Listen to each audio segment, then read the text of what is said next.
producción está organizada según, digamos, o sea, hay pocas rutas, porque no es una sola la que se sigue, o dependiendo de cómo están ubicadas las máquinas, pueden también estar dispuestas el proceso de fabricación, ¿no? Entonces, tenemos esta distribución por producto, se mueve de una manera fluida, con un mínimo de tiempo, de traslado, de un puesto a otro, o sea, se ve.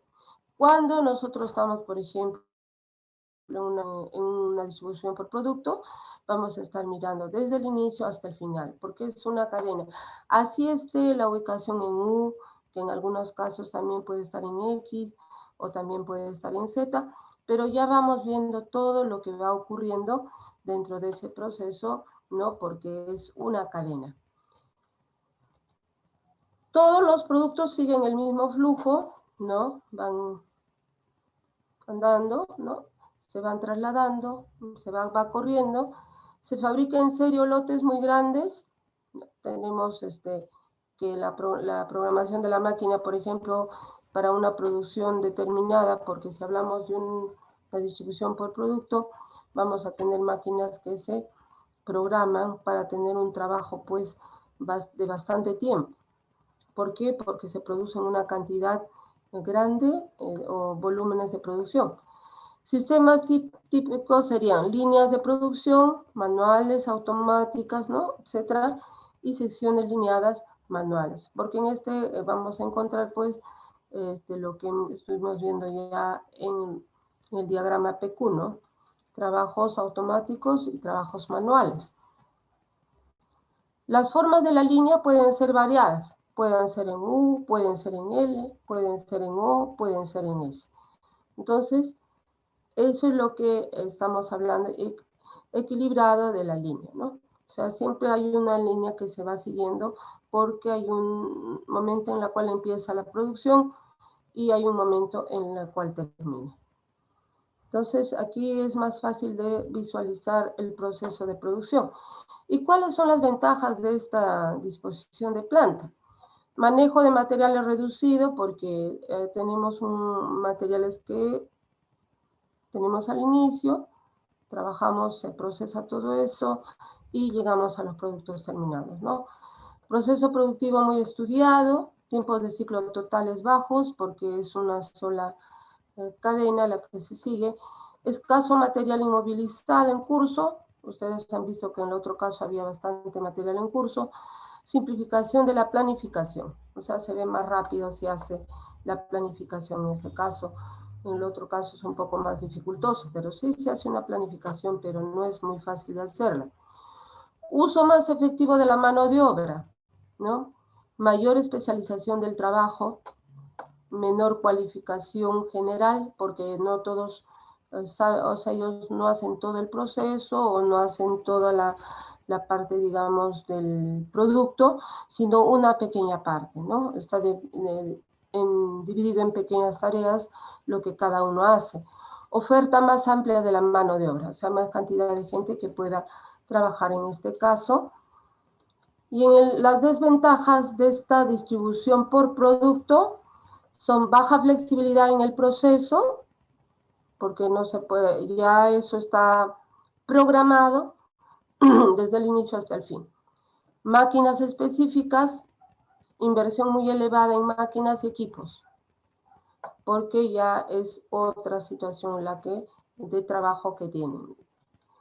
Y luego, paradas en una estación de trabajo, repercuten en la línea de producción, porque sabemos que si se para, hay una situación, digamos, de una máquina que no anda bien, o de un operario que ha sufrido un accidente, no es tan fácil la recuperación. Entonces siempre hay una parada por este motivo.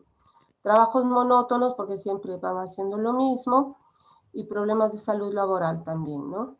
Porque puede ocurrir alguna situación perjuiciosa.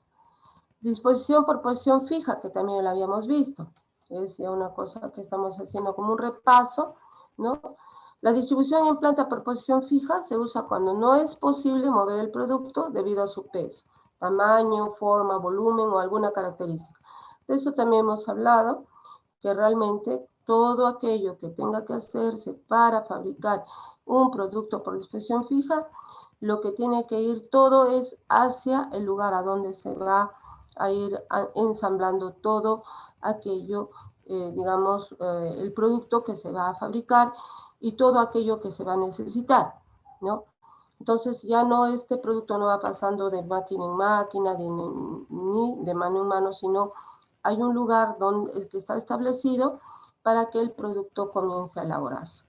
Entonces, esta distribución, pues, por posición fija, vamos a encontrar en ciertos trabajos que son, o sea, productos que son específicos, ¿no? No son una gran cantidad de productos que vayan a fabricarse por este tipo de distribución. Nosotros, por ejemplo, podemos ver que en el caso de la fabricación de un avión o la fabricación de un barco o la fabricación de un automóvil, entonces todo esto está elaborado en una distribución por posición fija. Incluso yo les había manifestado que muchos de estos productos pues se elaboran en planta, es cierto, pero se ensamblan en el lugar a donde ya van a utilizar el producto. No hacen un ensamblaje en planta, hacen todas las partes y el ensamblaje lo hacen. Esa se llama lo que es la producción llave en mano también. ¿Qué significa llave en mano? Que se va a fabricar de esta manera por posición fija. Estamos hablando de productos robustos, de productos grandes que no pueden ser, digamos, trasladados ya armados. Entonces tienen que llevar a planta o al lugar de donde se ha hecho el pedido, entonces hacer el ensamblaje ahí, ¿no?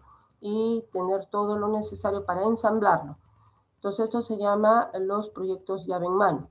¿Por qué? Porque justamente van a ensamblar el producto al lugar a donde lo han solicitado, ya para que pueda ser utilizado, ¿no? O si es posible, pues, por ejemplo, nosotros vemos en el caso de la fabricación de barcos los astilleros, ¿no? Entonces tienen que hacer todo un trabajo para que esto, pues, después pueda ser lanzado, si se quiere, al mar, ¿no es cierto? Entonces, son productos pues bastante robustos. Entre los productos mineros también hay unas, digamos, los que sirven para poder hacer el trabajo de la depuración de los minerales, ¿no? Son también productos robustos que no pueden ser llevados ya armados. Tienen que ser armado en la planta donde va a ser utilizado. Entonces, estos son productos que se fabrican por posición fija porque justamente no pueden ser movidos. Ahora, ¿cuáles son las ventajas de esta distribución por posición fija? También tiene sus ventajas y desventajas. Tenemos reducción en el manejo de piezas grandes, ¿no? Elevada flexibilidad, dado que permite cambios frecuentes en el diseño y secuencia de productos, así como una demanda intermitente, porque pueden utilizar, digamos, como es posición fija, no es necesario, digamos, que tenga que estarse viendo otros lugares a donde hacerlo, ¿no? Por eso dice que es intermitente. Desventajas de la distribución por posición fija. ¿Cuáles son sus desventajas? Tenemos escasa flexibilidad en los tiempos de fabricación, debido a que el flujo de trabajo no puede ser más rápido que la actividad más lenta del mismo, ¿no? Entonces, necesidad de una inversión elevada en equipos específicos, porque realmente estos equipos que se utilizan para la fabricación de todo producto por posición fija, de todas maneras tiene su costo, ¿no? Porque no son cosas del día a día, del diario, que se fabrican, sino son fabricaciones muy especiales. Entonces, donde tiene que intervenir mucha tecnología importante. Y luego tenemos la distribución en planta por células. También hemos visto ya esta distribución por células. ¿Qué nos dice la distribución por células? En la distribución en células, las máquinas se agrupan especialmente si participan en la producción de las mismas piezas. Entonces aquí hay una agrupación de máquinas de acuerdo al proceso que se está realizando, ¿no? Por ejemplo, dice, la célula se forma con máquinas de diferente tipo y en ella debe quedar completamente finalizadas las piezas a producir. observamos, ¿no? O sea, todo, porque hay espacio en cada una de ellas, se está haciendo el trabajo de producción. ¿Pero por qué le llaman celular? Porque hay máquinas que están interviniendo, no, grupo de máquinas para poder hacer el trabajo, ¿no? O sea, por eso se llama una célula. Hablamos una célula, es una concentración de actividades o de situaciones, ¿no? Entonces, esta fabricación por célula me va a traer estas desventajas. Las piezas se agrupan en familias que son, estamos viendo las ventajas, distribución por células, ya. Y las piezas se agrupan en familias que son aquellas piezas que sufren procesos de producción comunes. Entonces, eso es lo que nos dice la producción por células, ¿no? Aquí vamos a ver las ventajas. Entonces pensé que esto no tenía las ventajas y desventajas. Entonces las ventajas de la distribución por células es, las ventajas son reflejadas en un menor costo de producción, mejora en los tiempos de suministro y el servicio del cliente, ¿no? Mejora en la calidad del producto. Y en el caso de las desventajas, tenemos las desventajas. A ver, espérense, aquí tenemos desventajas. No sé si hay una, dos. Incremento en el costo y desorganización por el cambio de una distribución por proceso a una distribución celular. Entonces, ahí todo cambio, ustedes saben que depara tiempo y también es costo, ¿no? Siempre el cambio, porque de todas maneras, el asignarle mayor tiempo a algo significa que ya hay un costo de por medio, porque así se valoriza en las empresas todo aquello que se realiza, ¿no?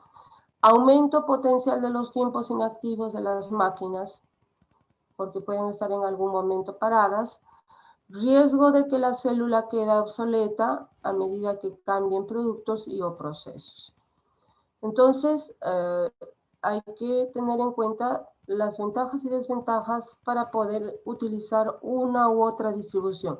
Además, hay que tener en cuenta de que las distribuciones se utilizan de acuerdo al producto que se va a elaborar. De acuerdo al producto que se va a elaborar.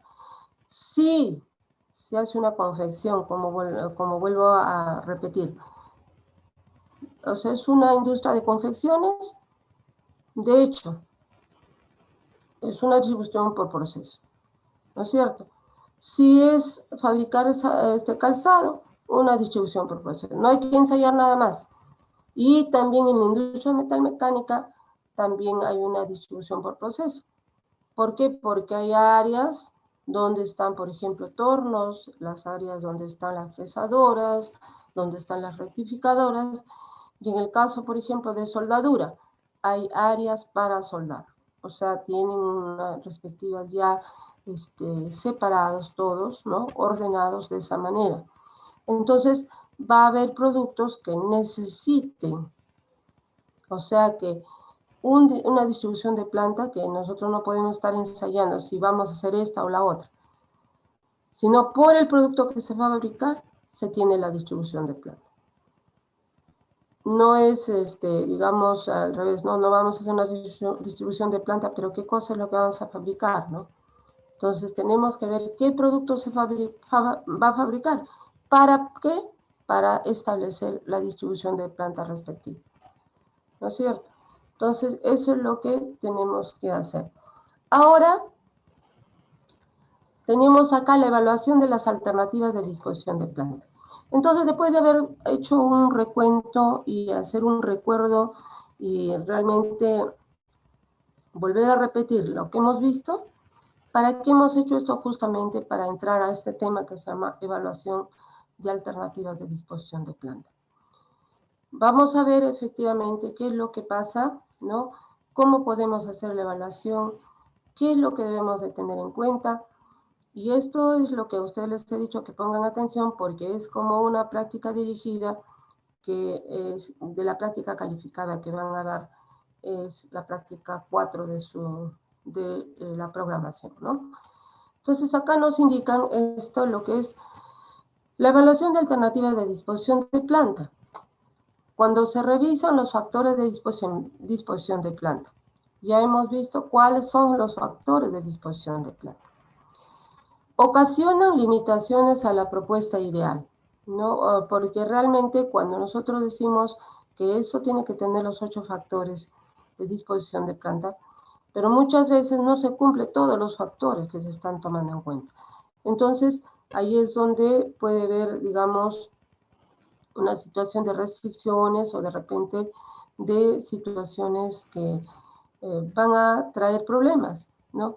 Pero de todas maneras, nosotros pues no vamos, o sea, los que están encargados de establecer una planta nueva, ustedes saben que puede darse esta planta nueva a través de un proyecto o también después de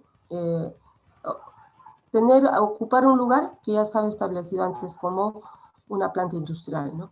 Entonces, esas cosas se tienen que evaluar cuándo podemos tener la máxima exigencia, porque si realmente está hecho desde el inicio, desde cero, pues vamos a tener todas las de ganar, porque vamos a tener los espacios completos que requerimos o todos aquellos factores que pueden darse, ¿no? En mayor cantidad. Pero cuando tenemos una planta que ya estaba, ocupamos un lugar donde había habido antes una planta industrial, o sea, se tiene que adecuar a ese lugar. Se tiene que adecuar. Y eso no es fácil, porque puede tener sus, digamos, sus desventajas en este aspecto, ¿no? Cada una de las alternativas plantea una solución al problema de distribución, manteniendo la capacidad de producción y de acarreo de materiales, que es el tema también que ya hemos visto, ¿no? Hemos visto que es tan importante el acarreo de materiales porque realmente es una actividad donde todo cuesta, ¿no? Si realmente no tenemos los equipos necesarios, también tenemos problemas. ¿Por qué? Porque justamente no hay cómo trasladarlo. Todo aquello que se va a utilizar o todo aquello que ya es producto. Entonces, hemos visto ya este acarreo de materiales. Por eso estamos mencionando acá. Cuando la ordenación o distribución es pobre, o sea, es una situación que la gente llega pues a un espacio o está iniciándose como empresa y pone las máquinas de acuerdo a cómo piensa que debe estar, ¿no es cierto? No se proyecta. Por eso se dice una distribución pobre, porque no hay una visión de lo que puede hacer más adelante. Si la instalación inicial es buena, se minimizan los cambios posteriores que resulten onerosos cuando se proyecta, cuando tiene la idea de lo que puede hacer más adelante. Entonces coloca las máquinas y los equipos que tiene de la mejor manera. Entonces ahí podemos hablar de una instalación buena. Entonces, la situación ante una instalación pobre, como acá me está indicando, y que también trae las ineficiencias costosas, o sea, estas cosas que pueden ocurrir más adelante, si queremos mover las máquinas y ponerlas en orden, pues va a tener su costo. Entonces, si realmente desde el inicio ya se va colocando de manera ordenada, entonces vamos a evitar que más adelante haya costos que se vayan dirigidos a un reacomodo, ¿no? A un ajuste. Entonces, siempre es bueno prever desde el inicio cómo pueden estarse ordenando todo aquello que se necesita para la producción. Al presentarse varias alternativas de distribución, se pueden utilizar varios métodos para su evaluación. Entonces, podemos utilizar varios métodos para la evaluación en este caso, porque de repente un solo método no es suficiente. Podemos establecer o utilizar estos métodos de la mejor manera para que pueda haber pues una evaluación de una disposición que sea lo mejor, ¿no es cierto? Vamos a ver acá. Hay una de ellas, o sea, dentro de estas alternativas de esta evaluación de disposición de planta, hay una de ellas que se llama relación de ventajas y desventajas. Relación de ventajas y desventajas. ¿Qué nos dice al respecto de esta relación de ventajas y desventajas? Vamos a ver. Esta metodología, o sea, está hablando sobre la relación de ventajas y desventajas, se utiliza para determinar la mejor alternativa tomando como base la información sobre diferentes aspectos de las propuestas de distribución. Eso es lo que dice. Ahora, el analista podrá proponer diferentes cuestionamientos o enfoques para la evaluación en cada caso, dependiendo del tipo de proceso y de las políticas empresariales definidas por la organización. Miren ustedes que en este caso, de hacer los cambios y las mejoras y los ajustes que hay que hacer dentro de planta o dentro de alguna actividad que pueda realizarse en la organización, siempre tiene que estar muy de acuerdo con las personas que son especialistas en el tema, ¿no? Y sobre todo con la anuencia de lo que es la organización, o sea, las personas responsables de esto, ¿no? O sea, todo tiene que estar así, visto de una manera integral para que pueda darse un cambio, una mejora. No es que una de las partes, por ejemplo, se malogra la máquina. Puede ser que el operario, digamos, tenga conocimientos de cómo arreglarlas. Puede ser. Generalmente no es así, porque hay que llamar al técnico para que haga esos arreglos, esos cambios, si es que hay que hacer algún cambio de un dispositivo.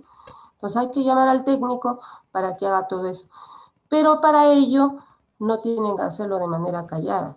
Tiene que reportar esto al jefe de planta, ¿no? Para saber en qué condiciones se encuentra la máquina.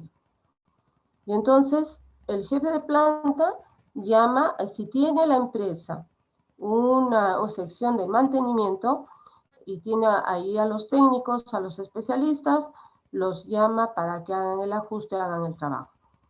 Pero si no es así, tiene que llamar hacia afuera al técnico que sepa pues de este tipo de máquinas para poder arreglarlas.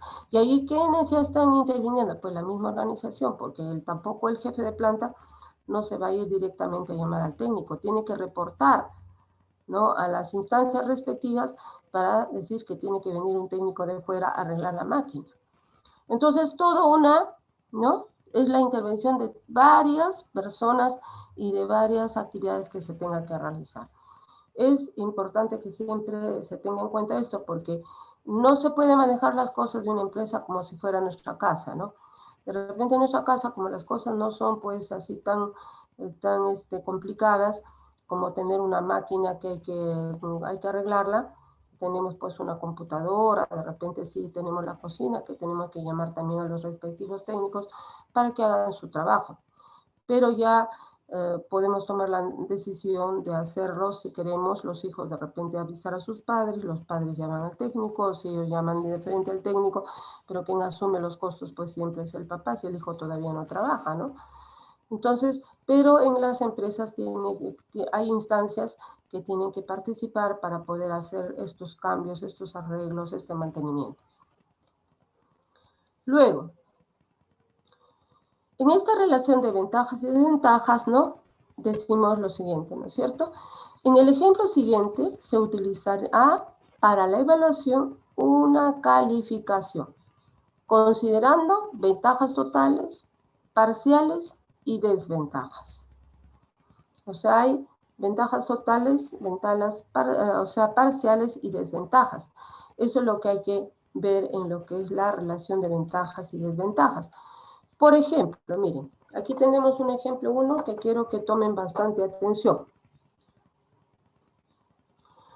Una empresa productora de fierro de construcción. Todos conocemos el fierro de construcción, que es un fierro bastante duro, que tiene estrías, ¿no?, que tiene bastante carbono. El carbono es el que le da la dureza al fierro. Entonces, es digamos, un material bastante duro, ¿no? Por ejemplo, cuando uno observa a través de un lente, lo que le llamamos un lente que tiene pues una máxima, su amplitud, digamos, para ver incluso la parte interna de los metales, o sea, de cómo está, o sea, me refiero a su estructura. Observamos, por ejemplo, que en el caso de un microscopio, ¿no?, de un lente bastante alto para poder ver los objetos más pequeñitos y esto, ¿no? O sea, que las estructuras pequeñitas. Entonces, ¿qué es lo que vemos ahí, por ejemplo? Encontramos de que los granos del carbono, porque el carbono está estructurado por o el metal está estructurado por unas granulaciones. Entonces, ¿qué es lo que vemos en eso, en el fierro mismo? Que la estructura del fierro del fierro de construcción, por ejemplo, sus granos son alargados. Uno los ve a través del microscopio y ve sus granos alargados. Esos granos alargados que uno ve le dan la característica a ese metal, a lo que es el fierro. ¿Qué significa? Que es un material duro. Cuando nosotros a través del microscopio observamos cómo está esa estructura granular de ese material, si nosotros vemos granos redondos, significa que el material es suave. Si vemos los granos alargados, significa que el material es duro. Y así es como los materiales metálicos con los que trabajan las empresas, por ejemplo, si quieren darle un espesor, por así, de milímetros, entonces tienen que hacer varias veces las pasadas de ese material para llegar a esos escasos milímetros de espesor, pero no lo hacen con una sola, digamos, en una sola ejecución, sino puede ser que ya el grano se esté alargando y se vaya volviendo quebradizo. Entonces el material comienza a sufrir, digamos, lo que se llama la acritud. La acritud es como que se va rompiendo el material. Entonces en ese momento se ve que tiene que ir a un recocido. O sea, el recocido a una temperatura de entre 800 y 1200 grados centígrados. Esto va a los hornos de recocido. Entonces, esto es para qué, si se quiere seguir alargando, ¿no?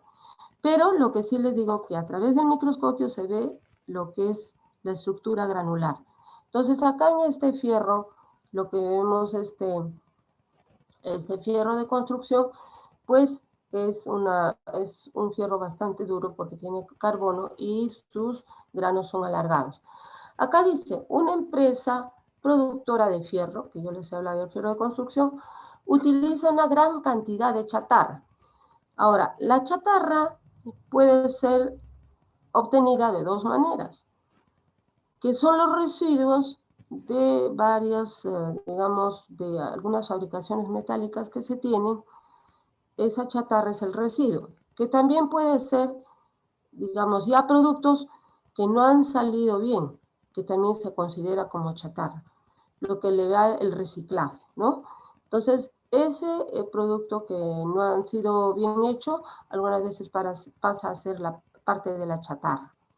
Entonces, es lo que llamamos la chatarra. Para ser mezclada con hierro esponja, ¿qué cosa es el hierro esponja? El hierro esponja son los polvos de hierro. Por ejemplo, cuando se trabaja con una rectificadora, el trabajo que hace la rectificadora, la rectificadora, por ejemplo, no se saca viruta cuando se hace el rectificado de la pieza, sino se saca polvos, o sea, para el acabado. Eso se llama polvos, ¿no? La esponja, y luego llevado al horno de fundición. Un horno de fundición, como lo ven acá en esta figura, este horno de fundición es la que, digamos, también trabaja entre 1200 y 1500 grados centígrados, este horno de fundición. ¿Para qué? Para ahí los materiales metálicos se hacen líquido, ¿no? Entonces, cuando nosotros queremos sacar, por ejemplo, por supuesto, los hornos tienen su propia estructura, ¿no? Y podemos utilizar lo que se llama el vaciado. Este vaciado de metal que se está haciendo acá se llama colada. Entonces, la colada es el vaciado del material metálico en un molde.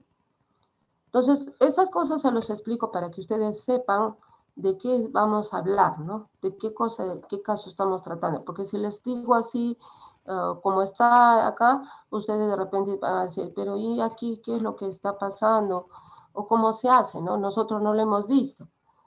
Entonces, se lo estoy explicando para que ustedes sepan de por qué se hacen todas estas cosas. Ahora, vamos a entrar a lo que dice. La empresa ha tenido problemas. La empresa ha tenido problemas en el último trimestre. ¿Cuáles han sido, digamos, el problema de la empresa? En el que ha implementado una línea adicional de producción. Miren lo que significa implementar una línea adicional de producción. ¿Se dan cuenta? No está diciendo que está implementando otra línea de diferente, digamos, producto a fabricar, sino una línea más de producción, ¿no? Pues al aumentar su capacidad, sus requerimientos de chatarra y hierro esponja se han visto incrementados. ¿Qué significa? De que si hay una nueva línea de producción, entonces necesitan, porque la chatarra y el hierro esponja son materia prima. Entonces lo que ellos como están implementando una nueva línea de producción, tienen que tener más chatarra y más hierro esponja. Y ese es el gran problema. ¿Por qué es el gran problema? Porque justamente tiene que ver con el almacén, ¿no? Sin embargo, estas áreas de almacenamiento no han sido plenamente ampliadas. O sea que las áreas de almacenamiento eran las mismas. Ha aumentado la materia prima, pero no el área de almacenamiento. Y ahí se genera el problema. Para el caso del hierro esponja, se han levantado tabiques de madera para detectar su almacenamiento. Para el hierro esponja se le encontró una solución. Levantar los tabiques de madera para el hierro esponja. Entonces ya con eso, digamos, solucionaron una parte del problema. Y no se ha decidido la situación de la chatarra, porque la chatarra es más, pues la chatarra es volumen, la chatarra ocupa más espacio. Entonces, por ese motivo es que todavía no encuentran solución para la chatarra. Entonces, tenemos la solución y conclusiones. Disculpen. Se tienen 3 alternativas que deben ser evaluadas. O sea, se presentan 3 alternativas para esta situación del almacenamiento de la chatarra. Porque acuérdense que el hierro esponja se le encontró salida construyendo los tabiques de madera. Entonces, la chatarra, ¿cómo va a ir? ¿Cómo va a estar? Entonces, se presentan 3 alternativas.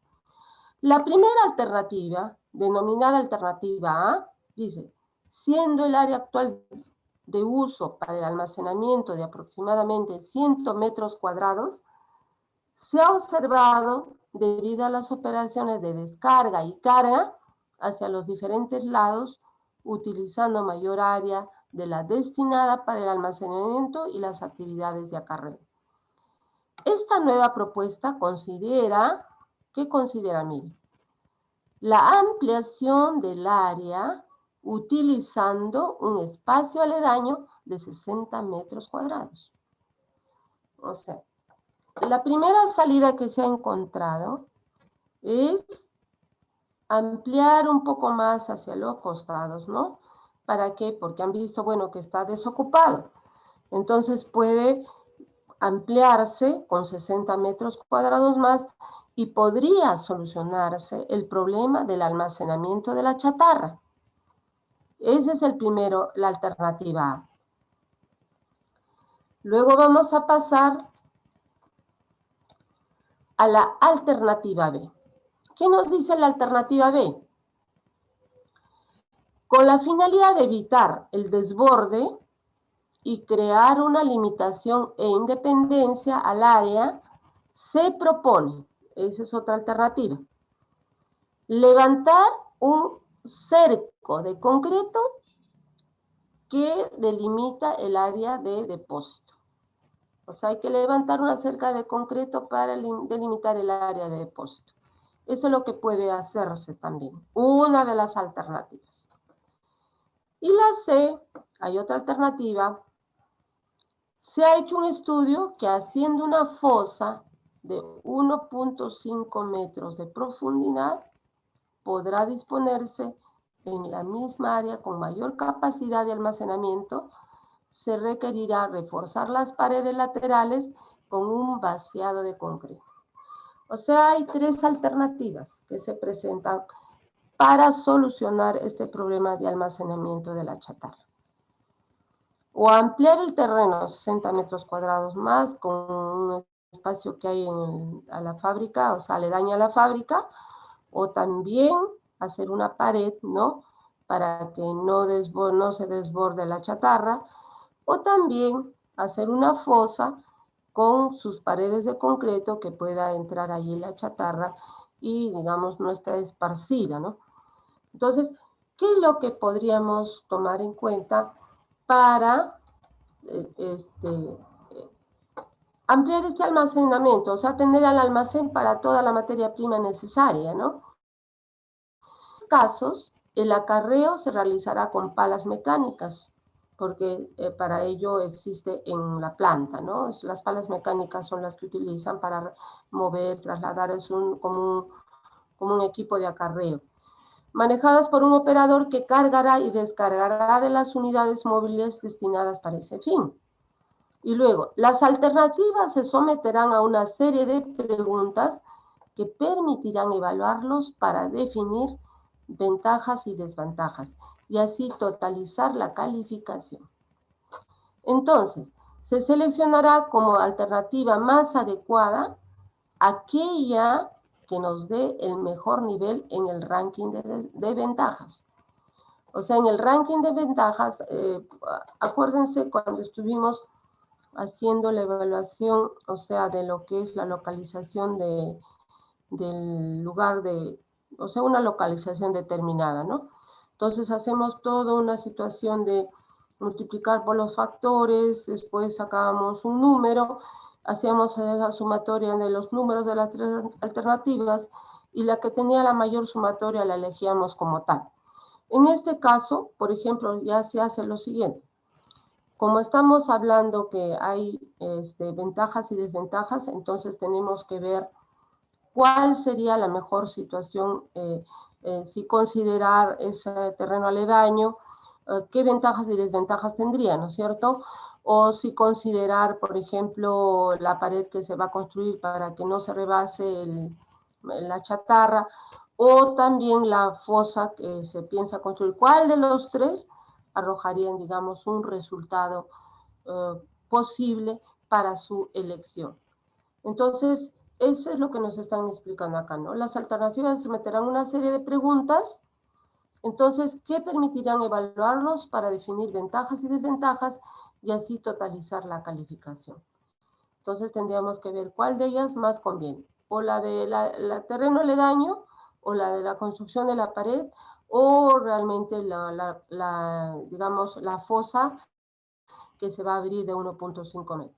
¿Qué es lo que convendría más? Entonces, cada una de ellas tiene sus ventajas y desventajas. De acuerdo a ello, pues, el que salga mayor, como dice, con un mejor nivel en el ranking de ventajas, eso es lo que se va a elegir, ¿no? De los tres. Esa es la alternativa ventajas y desventajas. Ahora vamos a entrar a otra alternativa que se llama evaluación de gastos y ahorros, o ahorros y gastos, ¿no? Evaluación de ahorros y gastos, que también tiene sus particularidades. En este caso, vamos a ver en esta evaluación de ahorros y gastos, mediante esta técnica se evaluará cada una de las alternativas planteadas cuantitativamente con la salida de dinero que se generaría por la implementación de la distribución propuesta. ¿Ve? Se van a evaluar, hay que poner atención a esto que siempre le pongo, lo resalto, ¿no? Para que es, digamos, lo concreto del texto que se está viendo. Mediante esta técnica se evaluarán cada una de las alternativas planteadas cuantitativamente. Y como dice ahorros y gastos, dice con la salida de dinero que se generaría por la implementación de la distribución propuesta. Y aquí tenemos, este método de evaluación se puede utilizar en la evaluación de alternativas de distribución involucradas en una misma localización. Entonces, vamos a ver qué es lo que nos plantea este método de evaluación de ahorros y gastos. Entonces dice, las variaciones en el costo no serían relevantes para la composición de alternativas y el método se limitaría a inversiones menores y variaciones en los costos de aplicación. Vamos a ver el ejemplo que nos trae este de ahorros y gastos. Miren ustedes. Está denominado como ejemplo número 2. En una planta metalmecánica se han encontrado los siguientes problemas. Hay una serie de problemas que siempre encontramos en lo que es la planta, las plantas, ¿no?, de producción. Cruces e interrupciones en la línea de producción. Falta de continuidad en la línea de producción, que ahora es la línea más importante. Ingreso y salida del material por una misma puerta, dificultando el acceso. Desorden y chatarra que impide el paso, sobre todo en la zona de acceso a la planta. No se utiliza el acceso lateral. O sea que hay una serie de cosas que se dan en este lugar que se llama planta, ¿no?, donde se da todo el movimiento de producción. Cruces e interrupciones, falta de continuidad en la línea de producción, ingreso y salida del material por una misma puerta, desorden y chatarra regada en el piso. O sea, ustedes saben que la chatarra regada en el piso es lo más perjudicial que puede haber, porque realmente hace, pues, son microcuchillas, toda aquella viruta de chata, de lo que es material plástico o metálico, es muy peligroso. Por eso es que para poder entrar a planta, por ejemplo, exigen, ¿no?, a la gente que va de fuera, y los que están adentro también seguro que ya es una obligación, pero la gente que va de fuera, utilizar esas botas con punta de acero, porque eso significa de que va a haber una protección mayor para la persona, ¿no?, que entra a planta. Luego tenemos, acá se plantean dos alternativas de solución y conclusiones. Tenemos la solución y conclusiones. Se plantean dos alternativas. Alternativa 1, recojo de la chatarra. O sea, se va a recoger la chatarra. Porque nos dicen que hay chatarra regada en planta, ¿no es cierto? Entonces, acá hay una alternativa 1 que es el recojo de la chatarra. Se conseguirá el orden en la planta y una mejor presentación de la línea de producción con la recolección de chatarra para el reciclaje. O sea, se tiene que recolectar todo aquello que está ahí regado en planta y se va a poner en un solo lugar para poder utilizar en el reciclaje. Si no es para ellos mismos, quizás también para venderlos a otros, que es la segunda alternativa. Se sabe que el precio de venta de la chatarra corresponde al 12% del material virgen. Precio de venta de la chatarra es 12% del material virgen. De la materia prima, que es, digamos, en dólares, $40 por tonelada métrica. Si se procesan 1000 toneladas métricas al año, arrojaría 30 toneladas métricas por año de chatarra. Esto es el 3% del material procesado. El monto que se obtendría de la venta sería $1200 por año.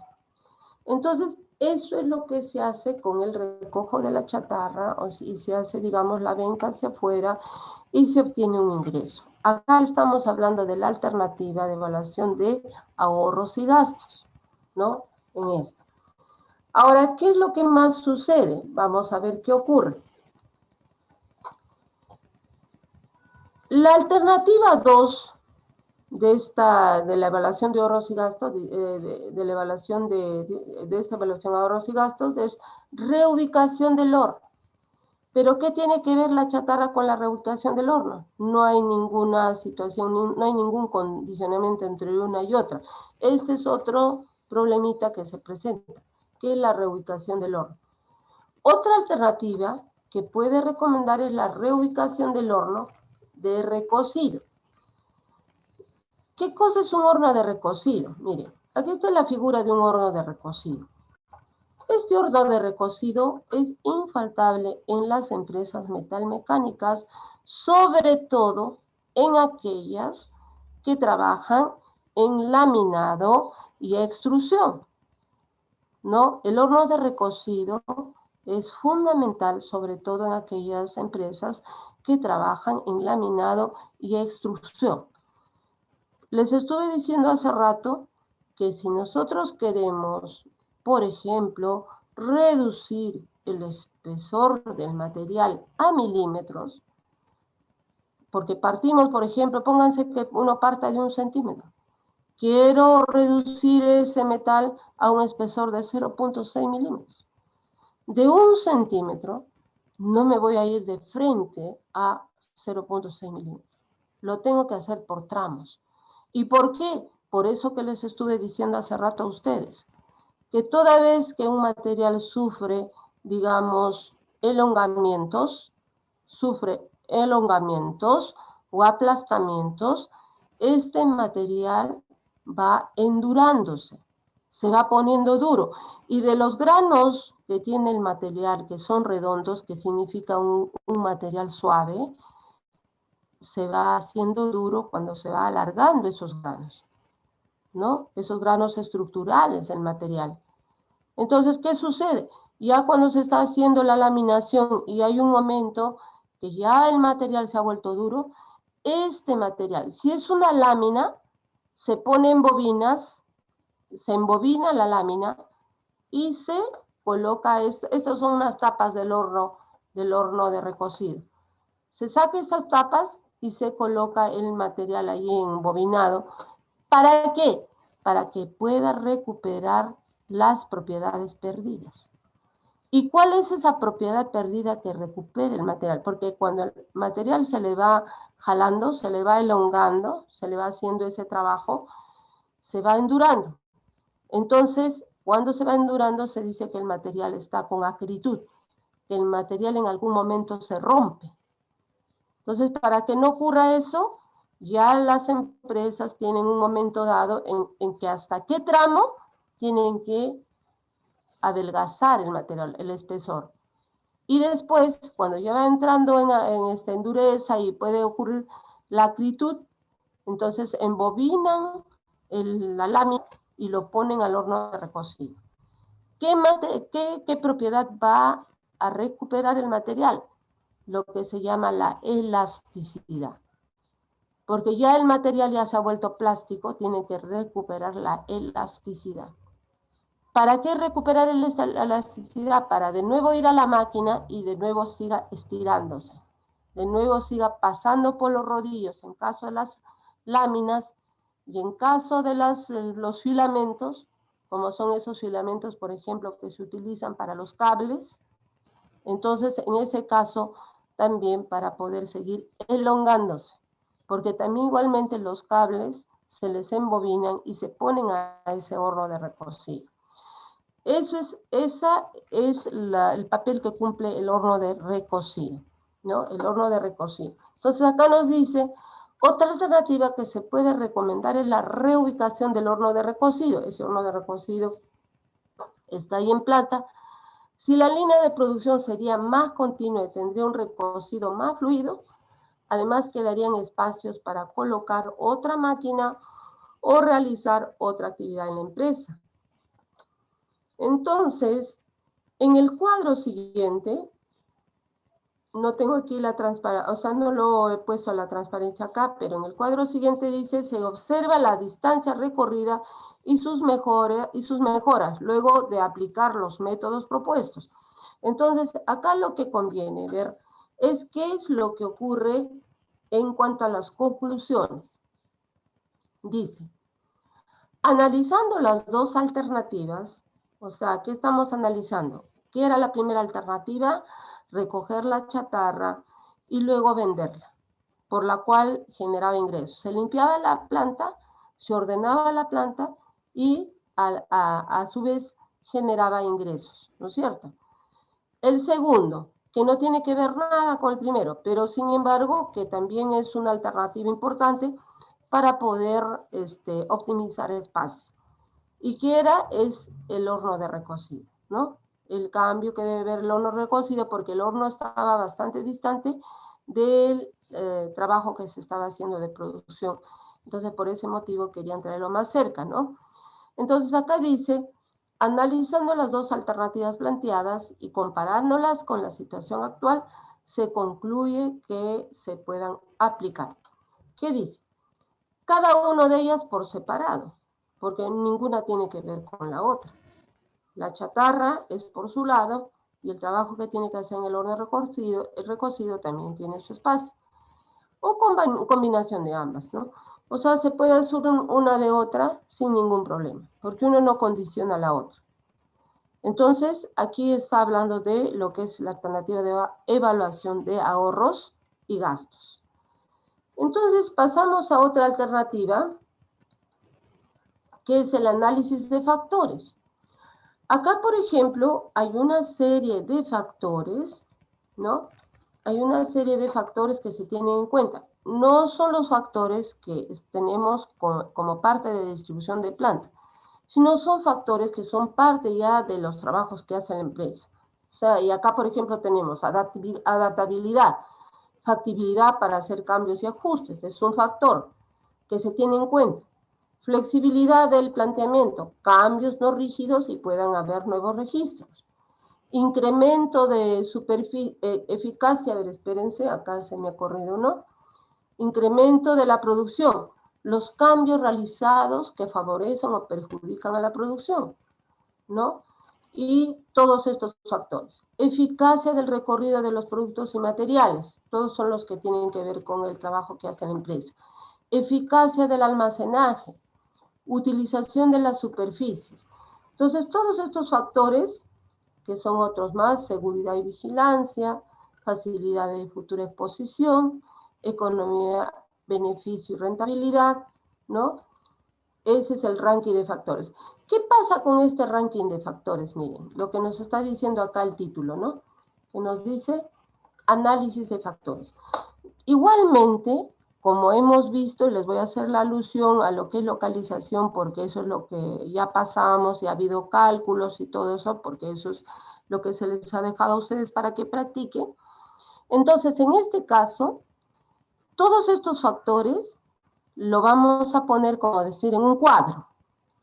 Y le vamos a dar un peso a cada uno, a lo que es más importante. Entonces vamos a determinar A, B y C situaciones y le vamos a dar un valor. Entonces, de acuerdo a eso, de acuerdo a la importancia que va a tener cada uno de los factores, vamos haciendo la multiplicación con cada uno de ellos. Y al final vamos a hacer la sumatoria en cada columna de A, B y C y vamos a ver cuál de ellos, digamos, es más factible, ¿no? Entonces, eso es lo que se hace en lo que es el ranking de factores. ¿Cuál es lo más importante que nosotros podemos considerar? Ahora, hay otra que se llama comparación de costos. También otro tipo de, la otra evaluación que se hace. Esta comparación de costos, la distribución ideal minimiza el costo de la actividad de planta, que ya hemos visto, ¿no? En ese caso. Esto influye no solo en los costos afectados por la distribución de la planta, tales como el manejo de materiales, sino otros costos más. Manejo de materiales, contar con equipos mecanizados y automatizados para algunas operaciones a cambio del esfuerzo manual, ¿no? Podemos tener eso dentro de planta. Otra, podemos tener redistribución, podemos tener expansión, debe preverse el uso de electricidad, agua, líneas de alcantarillado, no utilizadas por el momento, uso económico del piso, o sea, todo esto que estamos indicando, haciendo el tema de comparación de costos, vamos a ir viendo en un terreno A y en un terreno B. ¿Para qué? Porque justamente nos va a llevar a comparar costos con todo esto que estamos manifestando, con respecto al manejo de materiales, con respecto a la expansión, con respecto al uso económico del piso, ¿no? Todo eso vamos a ir viendo entre uno y otro, digamos, propuesta. Tenemos acá la seguridad de nuevos elementos, operación o funcionamiento, todo eso vamos a tenerlo en cuenta. Entonces, ¿qué es lo que vamos a sacar en conclusión? De que vamos a ver que, por decir, la propuesta A o la alternativa A tiene todos estos ítems que hemos visto y también la propuesta B, también tiene los ítems que hemos visto. Pero vamos a tomar en cuenta los costos de cada uno de ellos. Porque ustedes saben que algunas veces puede ser que, en este caso, manejo de materiales, contar con equipos mecanizados y automatizados, vamos a ver si efectivamente en una alternativa A vamos a necesitar o los equipos mecanizados o los equipos automatizados. Y en una alternativa B también vamos a hacer esa evaluación. Y después vamos a tener con respecto a esto, redistribución y expansión, debe preverse el uso de la electricidad. Vamos a ver si todo esto que nosotros estamos implementando para el buen funcionamiento de la planta, se da la misma situación en la otra también, en la alternativa B. Y vamos viendo costos para ver dónde podemos, digamos, qué es lo que elegimos, porque aquí lo que se trata es de hacer una evaluación para poder elegir cuál de ellos a mí me conviene, o sea, cuál de ellos conviene a aquella, digamos, persona o entidad o organización que quiera, pues, implementar una fábrica o una empresa, ¿no? Teniendo en cuenta, por ejemplo, que ustedes saben que es una fábrica en este caso, o es una empresa de transformación, pues necesita de todo lo que es conveniente para que para la producción. Entonces, de eso se trata esta alternativa, ¿no? Entonces vemos más o menos cómo vamos a ir haciendo la inversión en uno y otro lado. De repente en una alternativa A la inversión es menor que en la alternativa B. Y para hacer esa inversión yo tengo que hacer un préstamo, por ejemplo, ¿no? Todo aquello que significa inversión generalmente sale de préstamos bancarios o de instituciones financieras. Entonces voy a ver cómo está la situación de finanzas y cómo es que voy desembolsando, digamos, los dineros a través del tiempo, porque cuando me presto dinero no lo pago después todo, ¿no? Sino me dan, digamos, una programación de pagos y que tengo que ir haciendo esos pagos. Pero a la vez tengo que estar viendo cuánto rinde mi planta, o sea, cuánto rinde la producción que estoy haciendo, ¿no? Porque si no, de lo contrario, si yo voy a pagar todo aquello que, digamos, que sale de las ventas, con qué capital de trabajo se va a seguir haciendo, valga la redundancia, los trabajos ahí en la empresa, ¿no? Entonces, de esas cosas se trata esta comparación de costos, esta comparación de costos. Entonces, eso es lo que hemos visto el día de hoy. Y entonces, dado que ya estamos acercándonos a las 11:30, pero podemos ya ir comenzando con las preguntas o uniformizando las respuestas, ¿no? Del taller que se quedó el día jueves, ¿no es cierto? Entonces, aquí tenemos, por ejemplo, nos quedamos en la pregunta 5 y vamos a la pregunta 6. Entonces, voy a ver a quién le toca participar acá. Profesora, disculpe, antes de comenzar con el taller, los alumnos Wilka, Sí, Morales y Tito han estado presentes desde antes de las 10 a y ver, 15. ya está. Wilka Blanco Morales. también. Ya, un ratito.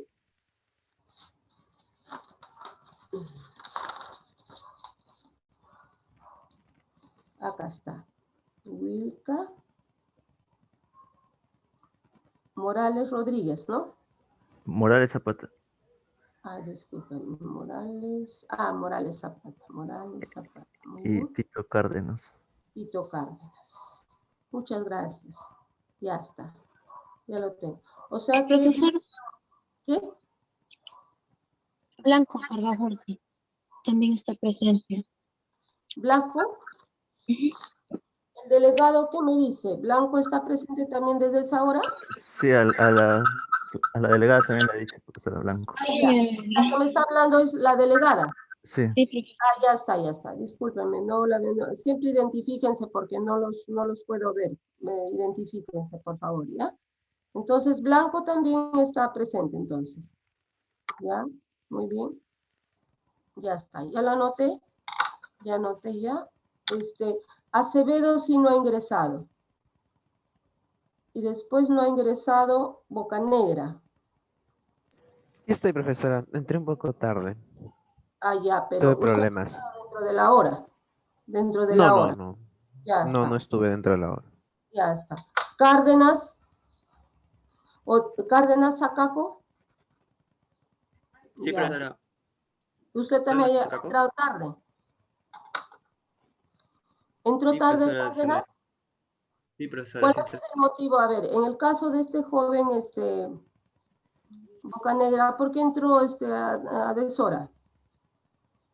Ah, sí, profesora, tuve un problema personal en mi ¿Persona? casa y y entré tarde. O sea, iba a entrar media hora tarde. Me entré media hora tarde nomás, o sea, no, tuve que ayudar a mi madre y ahí entré a clase. Era Ah, algo ya está, rápido. listo. ¿Y Cárdenas Sacaco? Profesora, yo tuve problemas con mi internet. Eh, Estoy intentando entrar y no podía, pero entré aproximadamente 45 minutos tarde. Ya. Aquí tenemos a Elera García. Elera. Ya está. Ya está, y acá hay uno más que falta, es Vera. Ya está. Bueno, vamos a continuar con nuestro taller para terminarlo y uniformizar las respuestas. Acá voy a hacer participar porque acá veo que tiene una sola participación. Vamos a ver. Entraremos pues de nuevo con el grupo G. El grupo G, a ver, la pregunta 6, grupo G, ¿ya? La pregunta 6. Buenos días, profesora. Buenos días. A ver si identifican, me lean la pregunta y la respectiva respuesta, por favor, ¿ya? Sí, está hablando Velarde. La Ya. pregunta 6 dice, ¿cómo se realiza el proceso de almacenamiento? Sí, Nuestra respuesta es, en este proceso se debe tener en cuenta el tamaño y las especificaciones que vienen impresas en el empaque del producto. Los estibadores transportan los refrigeradores con el uso de carretillas, ubicando estos en las celdas asignadas para el arrume. Luego, con el uso del montacargas clamp, se llevan hasta los camiones donde se almacenan. Después, los estibadores cargan los refrigeradores a almacenar. Cabe resaltar que al momento de cargar los refrigeradores, mínimo deben hacerlo 2 estibadores. 2 estibadores, sí. Muy bien, ya, gracias al grupo G. Voy a hacer participar ahora al grupo C. A ver, con la misma pregunta al grupo C. Sí, profesora. Ya, Yo soy el alumno Durán. ya. A ver, la pregunta, lea la pregunta y luego la respuesta. Sí, profesora. ¿Cómo se realiza el proceso de almacenamiento? Ya, la respuesta que pusimos es que el almacenamiento empieza observando el tamaño del producto y también sus lados especificados para ser transportados. Estas especificaciones ya vienen impresas en el empaque. Luego, los estribadores transportan el producto mediante carretillas, ubicándolos en las celdas asignadas para el arrume. Luego, para la organización del producto, se utiliza el montacargas de clamp que brinda mayor seguridad y estabilidad al producto terminado. Y en cuanto al manejo de los refrigeradores, estas deben ser manipuladas mínimo por 2 personas y ser arrastradas por el lateral indicado. Ya está. Muy bien, está parecida la otra respuesta. Esa es la respuesta, por si acaso, para todos. Igualmente, lo que han leído sus compañeros, tanto del grupo G como del grupo C, es la respuesta, ¿ya? Ahora vamos a entrar a la pregunta 7, que le voy a dar opción al grupo D. 7. Pregunta 7, grupo D. Sí, profesora. Soy el alumno Lino. Ya, Lino, a ver. Ya, la pregunta era, ¿cómo se lleva a cabo el transporte de los productos terminados?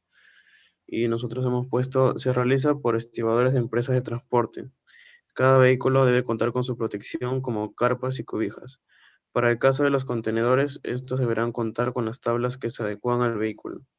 Se debe tomar una foto antes y después del cargado para garantizar el control necesario. Ujú. Ya, gracias del grupo. El grupo que ha intervenido es el D, ¿no? Grupo D. Sí, profesora, grupo D. Vamos a ver. Entonces, vemos la pregunta 8. Bueno, esa es la respuesta, pero vamos a darle, a ver si le da otra lectura más grupo D, por favor. Sí, profesora. Ya, la respuesta es, se realiza por estibadores de empresas de transporte. Cada vehículo debe contar con su protección como carpas y cobijas. Para el caso de los contenedores, estos deberán contar con las tablas que se adecúen al vehículo. Se debe tomar una foto antes y después del cargado para garantizar el control necesario. Ya está. Muy bien, muchas gracias. Ahora vamos con la pregunta 8 y voy a hacer la pregunta al grupo F, pregunta 8. Pregunta 8, el grupo F. Sí, profesora, yo voy a responder. ¿Quién es el que va a leer? Soto. A ver, Soto. Bueno, La pregunta y la respuesta. bueno, el embalaje de los productos importados, como lavadoras, cubiertos, estufas, hornos, entre otros, vienen en empaques que garanticen la protección del producto del empaque. En el caso de las lavadoras, vienen sobre una base de cartón con laterales de cartón y una base de icopor. En el caso de las estufas cubiertas de aire acondicionado, secadoras, congeladoras, calentadores, hornos microondas y de empotrar, vienen en caja de cartón con una tapa de icopor en su parte superior e inferior que aíslan al producto del riesgo del mal manejo. En el caso de las neveras, side by side, se ponen en cajas de cartón y sus accesorios vienen respectivamente pegados con cinta adhesiva para que no se desacomode por el continuo movimiento durante los procesos de carga y transporte. Y por último, las camas de vino y los de la vajilla se ponen en cajas que tienen la imagen de cómo es físicamente el producto, lo que permite conocerlo con antelación. Ya está. Esa es la respuesta. Está bastante larguita, pero voy a escuchar a ver al grupo, estamos en el grupo 8, que es el grupo E, diré la pregunta 8, grupo F. A ver, el grupo E, la misma pregunta, por favor. Profesora, pregunta 8. Los productos importados llegan a... ¿Quién es el que está leyendo? Morales. A ver, Morales. Ya. Sí, bueno, la pregunta 8 es cómo se lleva a cabo el embalaje de los productos importados. Los productos importados que llegan al centro de distribución de Manizales como lavadoras, cubiertas, estufas, horno de empotrar, horno de microondas, aires acondicionados, campanas, entre otros, ya vienen con sus respectivos empaques que garantizan la protección del producto. Por ejemplo, las lavadoras. El empaque de las lavadoras cambió anteriormente, ya que venían sobre una base de cartón comparables de madera y empacadas al vacío, y en los unchos respectivos, y ahora vienen empacadas al vacío, pero con laterales de cartón y base de icopor. Las estufas, cubiertas, aires acondicionados, secadoras, congeladoras, calentadoras, hornos microondas y de empotrar, vienen en cajas de cartón con tapa de icopor en su parte superior e inferior que aíslan al producto del riesgo del mal manejo. Las neveras side by side, sus accesorios vienen respectivamente pegados con cinta adhesiva para que no se desacomoden por el continuo movimiento durante los procesos de arrume, carga y transporte. Las cavas de vino y las de lavavajillas tienen la imagen de cómo es físicamente el producto, lo que permite conocerlo con antelación. Ya. Eso sería todo, profesor. Ya. Entonces va por ahí la respuesta. Esa es la respuesta. Yo supongo que todos tienen la misma respuesta o están con una palabra más o menos, están así, o sea, han respondido de esa manera, ¿no? A ver, vamos a ver con la pregunta. Tenemos la pregunta 8, la pregunta 9.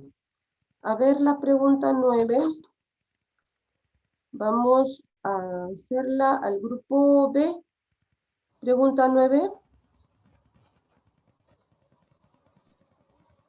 Pregunta 9, grupo B. Sí, profesora. Pregunta 9. ¿Quién va a responder? Cárdenas, profesora. A ver, Cárdenas. Sí, La bueno, pregunta y la respuesta. Sí, bueno, la pregunta es, ¿cómo se realiza el almacenamiento de los productos importados? Primero, el arrume debe hacerse teniendo en cuenta el peso y tamaño para ser manipulados y transportados de manera manual y mecánica. También el empaque del importado trae especificaciones de cómo se debe de manipular la carga y arrimarlo, lo cual una de las principales características del almacenamiento es su acomodación por racks de los productos pequeños como los microondas, cubiertas y campanas. De esta forma, aprovechar el espacio. La mercancía que llega en bloques y amarrada es arrumada con un montacarga de uña que los estibadores previamente organizan manualmente. Y productos como las hornos y estufas, caracterizadas por su gran tamaño, siempre deben ser manipuladas por 2 personas a la vez. Ya, gracias. Gracias al grupo B. A ver, vamos a hacer participar con esa misma pregunta también al grupo. Profesora, ¿Sí? la anterior fue Cárdenas Chipana. Por cierto, digo. A ver. Cárdenas Chipana, pero es el grupo B. Sí, sí. Sí, grupo B. Justo le he puesto acá. Grupo B. ¿Ya? Esa es la pregunta 9. Ahora lo que quiero hacer participar es o sea, estoy viendo a ver qué pueden, quiénes están con una nota, un poco, espérense aquí. Vamos a ver. Ven acá. A ver, el grupo A. El grupo A, léame la pregunta 9 de nuevo. Sí, profesora. Bueno, en la pregunta 9 la pregunta es que ¿cómo se realiza el almacenamiento de los productos importados? Y bueno, y nuestra respuesta fue que el almacenamiento de estos productos se debe tener muy en cuenta su peso, el tamaño del producto a transportar y el lado por el cual se debe manipular. Y esto se facilita ya que en las mismas cajas de los productos mencionan las especificaciones que hay que tener en cuenta para un correcto almacenamiento y apilado. Es por ello que en la acomodación por racks estarán los productos pequeños como los microondas, campanas, entre otros, y además se podrá realizar gracias a la ayuda de montacargas de extensión y en ocasiones apoyado por otro trabajador para que pueda descargar los productos manualmente de una forma correcta. Ya. Bien, entonces va por ahí la respuesta igual que el anterior también. Entonces vamos con la pregunta 10. La pregunta 10, a ver, voy a pedir la participación del grupo E. El grupo E, la 10. Pregunta 10, el grupo E. Sí, profesora, la pregunta 10, ¿no? Bueno, con respecto a la pregunta dice, ¿qué consideran una manipulación incorrecta? Y nos han pedido elaborar un listado de 8 ítems. Bueno, nosotros colocamos, como primer punto, que no debe hacerse la patineta. Esto consiste en que el estibador ponga el producto en la carreta, se impulse con sus propios pies y lo suba sobre la misma. Como segundo punto, que no debe manipularse una nevera por la parte de atrás y no puede ser cargada por una sola persona. Siguiente punto es que respecto a los hornos microondas que vienen en cajas de 2 orificios en los laterales, que no debe cogerse de esta parte porque genera daños en el empaque. Como cuarto punto, que los aires acondicionados no deben agarrarse por los hunchos e igualmente deben manipularse por 2 individuos. Ya. Como quinto punto, pusimos que las lavadoras solo deben transportarse por la parte de atrás y no acostarlas de manera vertical. Como sexto punto colocamos que en el caso de los refrigeradores solo puede inclinarse por el costado derecho si es que se tienen que hacer para evitar daños al motor. Bueno, como séptimo ítem pusimos que no se debe manipular ni trasladar de frente las torres de lavado, sino que debe hacerse por los laterales para una mejor visibilidad a la hora de moverse por la bodega. Y como último ítem colocamos que las lavadoras, estufas y otros productos traen en su empaque la indicación de no pararse sobre ellas, lo que debe ser acatado por el estibador. Bien, bien. Gracias. De todas maneras, vamos a ver también la respuesta de otro grupo. A ver, estamos acá con el grupo, a ver, el grupo C. El grupo C, la misma pregunta. Grupo C.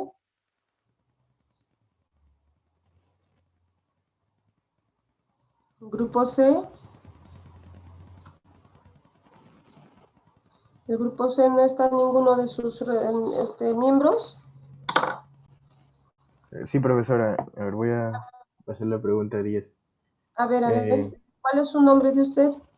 Cristóbal. A ver, Cristóbal, la pregunta 10, a ver, léanos, por favor. Ya, la pregunta 10 es, ¿qué consideran una manipulación incorrecta? Elaborar un listado de 8 ítems. Bueno, la primera que pusimos es, no debe hacerse la patineta. La segunda es, no debe manipularse una nevera por la parte de atrás, menos ser cargada por una sola persona, porque esto deformaría la parrilla condensadora. El siguiente punto es, no coger las microondas por los orificios laterales. El siguiente, los aires acondicionados nunca deben agarrarse de los hunchos y deben manipularse por 2 individuos. La quinta sería, las lavadoras solo deben transportarse por la parte de atrás y no pueden ser acostadas de forma vertical. La siguiente sería, los refrigeradores solo pueden acostarse por el lado derecho. La siguiente, no deben manipularse ni transportarse de frente a las torres de lavado. Debe hacerse por las laterales, permitiendo mayor visibilidad. Y la última sería, las lavadoras, estufas y otros productos traen como indicación no pararse sobre ella. Bien, entonces las respuestas están ahí y bueno, con esto ya hemos concluido la parte de uniformizar las respuestas que estaban por verse porque no alcanzó tiempo ese día, ¿no? Pero ya hemos concluido el día de hoy.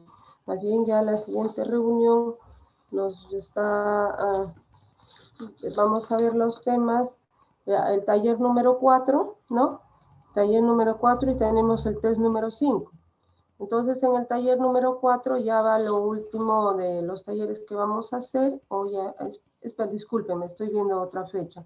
Tenemos es el avance número 4.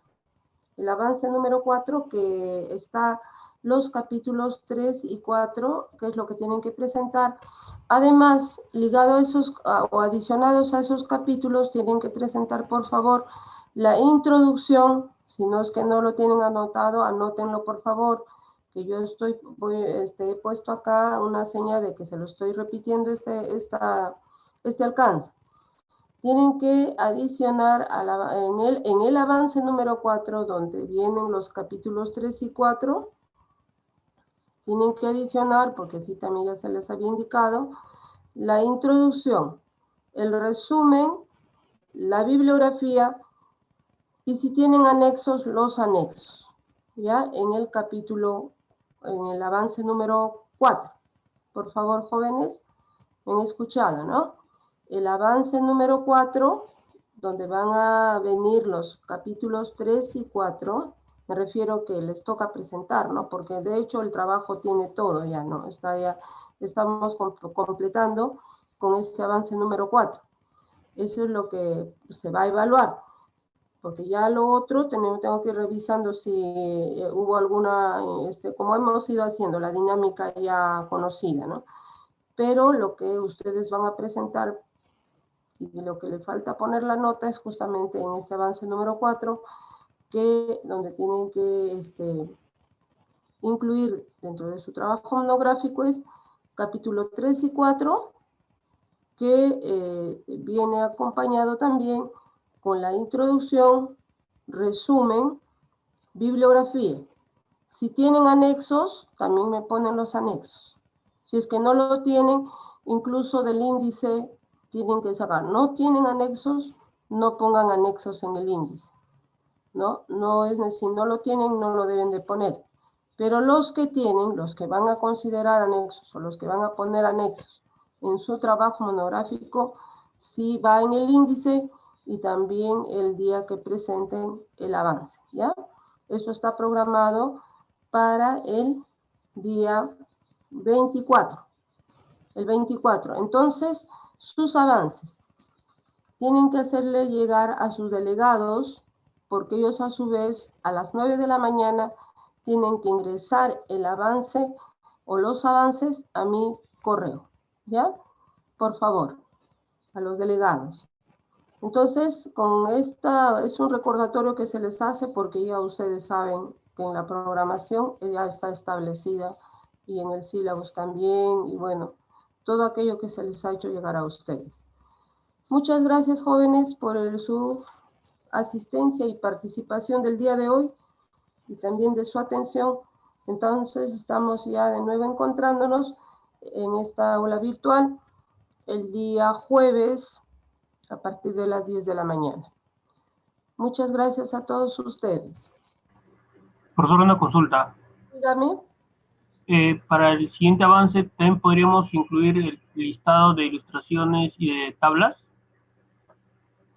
¿El qué? ¿No lo he escuchado bien? El listado o índice de ilustraciones y tablas. Claro, si es que tienen esa lista, ese índice, lo incluyen, porque ya ustedes saben que es el último avance que van a presentar y que tenemos que revisarlo para que todo eso vaya ya en el trabajo final. De todas maneras, si tienen algo más que ustedes tienen que presentar, pues háganlo para ese día, porque ya no va a haber otro día más. Ok, profesora, muchas gracias. Así es.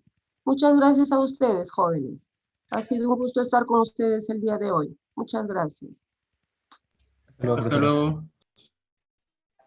Hasta luego. Hasta luego. Hasta luego.